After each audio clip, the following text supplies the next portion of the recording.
திருவண்ணாமலையில் திண்டிவனம் சாலையில் உள்ள தமிழக சட்டமன்ற துணை சபாநாயகர் பிச்சாண்டிக்கு சொந்தமான எஸ்கேபி கல்லூரியின் அலுவலகத்தில் இருந்து 58 லட்சம் ரூபாய் கொள்ளை போனதாக காவல் நிலையத்தில் புகார் அளிக்கப்பட்டுள்ளது. கண்காணிப்பு கேமரா பதிவுகள் மற்றும் கல்லூரியில் கிடைத்த கைரேகைகளை ஆய்வு செய்தபோது வெளிமாநில கும்பல் கைவரிசை காட்டியிருப்பது தெரியவந்தது. இந்த கொள்ளை சம்பவம் தொடர்பாக கீழ்பெண்ணாத்தூர் காவல் நிலைய போலீசார் சிசிடிவி காட்சி அடிப்படையில் வழக்குப்பதிவு செய்து கொள்ளை சம்பவத்தில் ஈடுபட்ட கும்பலை தீவிரமாக தேடி வருகின்றனர்.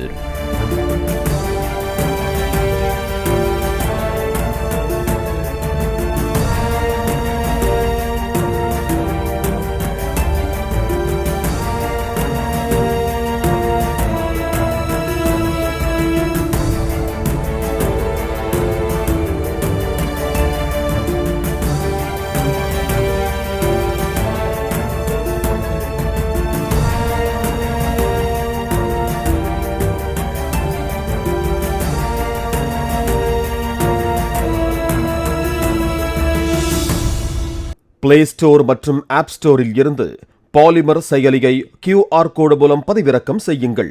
செய்திகளை உடனுக்குடன் பெறுங்கள்.